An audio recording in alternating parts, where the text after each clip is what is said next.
Mega 9 TV.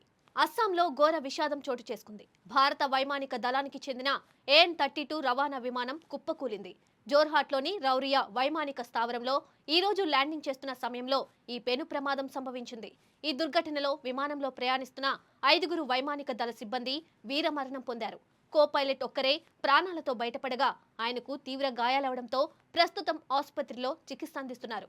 విమానం రన్వేను సమీపిస్తున్న సమయంలో అదుపు తప్పి నేలకూలిందని, ఆ వెంటనే భారీగా మంటలు చెలరేగాయని సమాచారం.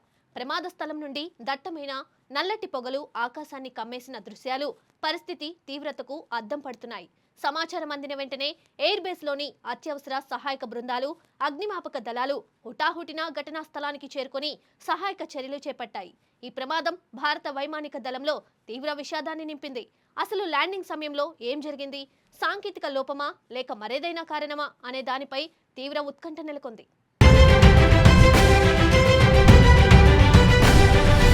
భారత వైమానిక దళం ఈ ప్రమాదాన్ని అధికారికంగా ధృవీకరించింది. ఈ ఘటనలో ప్రాణాలు కోల్పోయిన 5గురు వీరుల వివరాలను కూడా వెల్లడించింది. Squadron leader Prashant Singh, flight lieutenant Shubham Kumar, sergeant Jitendra Sharma, Agniveer Vayu Khemaram Kumawat, Agniveer వాయు డానిష్ ఆలంలు విధి నిర్వహణలో ప్రాణత్యాగం చేశారని వాయుసేన ప్రకటించింది. వారి కుటుంబాలకు ప్రగాఢ సానుభూతిని తెలియచేస్తూ ఈ కష్టకాలంలో వారికి అండగా ఉంటామని భరోసా ఇచ్చింది. ఈ విమానం 43వ స్క్వాడ్రన్కు చెందినదని, సరుకు రవాణా చేస్తుండగా ఈ దుర్ఘటన జరిగిందని అధికారులు తెలిపారు. ప్రమాదానికి గల ఖచ్చితమైన కారణాలను నిగ్గు తేల్చేందుకు ఉన్నత స్థాయి దర్యాప్తుకు అంటే కోర్ట్ ఆఫ్ ఎంక్వైరీకి ఆదేశించినట్లు వైమానిక దళం స్పష్టం చేసింది. ఈ విచారణ బృందం ప్రమాదానికి దారితీసిన పరిస్థితులను అన్ని కోణాల్లోనూ పరిశీలించనుంది. ఇందులో మానవ తప్పిదం, సాంకేతిక వైఫల్యం, వాతావరణ పరిస్థితులు వంటి అన్ని అంశాలను లోతుగా అధ్యయనం చేయనున్నారు.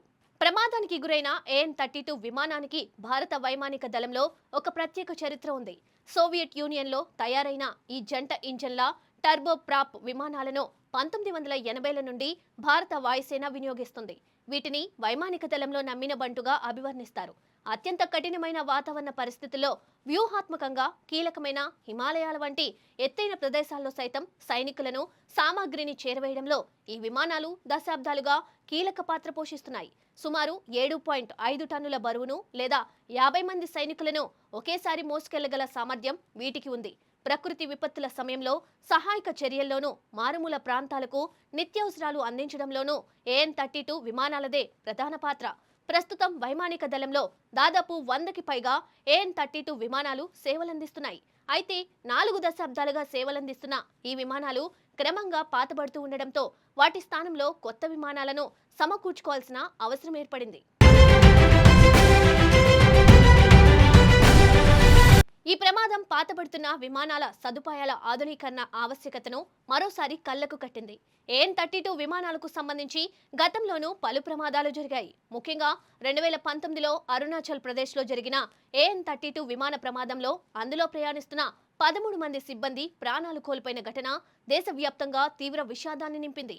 ఇలాంటి ఘటనల నేపథ్యంలో రక్షణ మంత్రిత్వ శాఖ ఈ పాత విమానాల స్థానంలో కొత్త తరం మధ్యస్థ రవాణా విమానాలను కొనుగోలు చేసే ప్రక్రియను వేగవంతం చేసింది. సుమారు 60 కొత్త విమానాలను కొనుగోలు చేసేందుకు ఉద్దేశించిన ప్రతిపాదన రక్షణ సేకరణ మండలి పరిశీలనలో ఉంది. ఈ భారీ ఒప్పందం విలువ దాదాపు 1,00,000 కోట్ల రూపాయల వరకు ఉండొచ్చని అంచనా. ఈ విమానాల కొనుగోలు పూర్తయితే అది భారత వైమానిక దళ రవాణా సామర్థ్యాన్ని గణనీయంగా పెంచడమే కాకుండా ఇలాంటి దురదృష్టకర ప్రమాదాలను నివారించడానికి దోహదపడుతుంది. జోర్హాట్ వైమానిక స్థావరం ఈశాన్య భారతంలో చైనా సరిహద్దుకు సమీపంలో ఉండడంతో అత్యంత వ్యూహాత్మకమైనదిగా పరిగణిస్తారు. ఇక్కడి నుండి సరిహద్దు ప్రాంతాలకు సైనికులను, ఆయుధాలను, నిత్యావసరాలను తరలించడంలో AN-32 వంటి రవాణా విమానాలు జీవనాడిలా పనిచేస్తాయి. ఈ స్థావరంలో ఇలాంటి ప్రమాదం జరగడం ఆందోళన కలిగించే అంశం.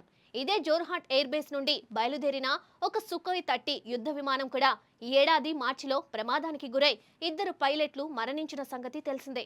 ఇప్పుడు తాజాగా AN-32 విమానం కుప్పకూలడంతో ఈ వైమానిక స్థావరంలో భద్రతా ప్రమాణాలపై, విమానాల నిర్వహణపై అనేక ప్రశ్నలు తలెత్తుతున్నాయి. ప్రకటించిన కోర్ట్ ఆఫ్ ఎంక్వైరీ ఈ ప్రమాదానికి మూల కారణాలను వెలికితీసి భవిష్యత్తులో ఇలాంటివి పునరావృతం కాకుండా ఉండేందుకు అవసరమైన కీలక సిఫార్సులను చేస్తుందని ఆశిద్దాం. ప్రస్తుతానికి మాత్రం దేశ రక్షణలో ప్రాణాలు అర్పించిన వీర సైనికులకు దేశం నివాళులు అర్పిస్తోంది. జోర్హాట్ ప్రమాదం భారత వైమానిక దళానికి తీరని లోటు. విధి నిర్వహణలో 5గురు యోధులను కోల్పోవడం అత్యంత బాధాకరం. ఈ ఘటన పాతబడుతున్న రక్షణ పరికరాల స్థానంలో ఆధునిక సాంకేతికతను వేగంగా సమకూర్చుకోవాల్సిన ఆవశ్యకతను మరోసారి గుర్తు చేస్తుంది. దేశ రక్షణలో ప్రాణాలు అర్పించిన ఆ వీరుల త్యాగం చిరస్మరణీయం. వారి కుటుంబాలకు యావత్ దేశం అండగా నిలుస్తుంది.